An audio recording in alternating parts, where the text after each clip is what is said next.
এই সময় আবার কে এলো রে? ম্যাডাম আমি চিনি না। ও আচ্ছা, খুলতেছি। আসেন। এই তোর সাহস তো কম বড় না, তুই আমার গায়ে থাপ্পড় মারলি? এই তোর সাহস দেখে তো আমি অবাক হয়ে যাচ্ছি। তোর এত বড় স্পর্ধা, তুই আমার গায়ে আবারও থাপ্পড় মারলি?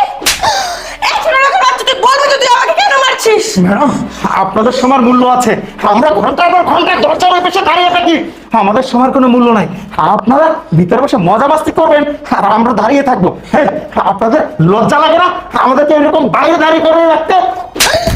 এই ছোট লোকের বাচ্চা, তুই আবার আমার গায়ে থাপ্পড় মারলি?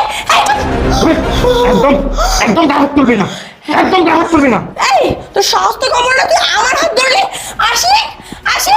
ডাক ডাক, তো কোন বাবারে ডাকবি, ডাক। আজকে এর আমি সেই থেকে ছাড়বো।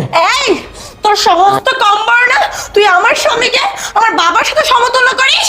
আসি আসি। এখানে কি হয়েছে? হ্যাঁ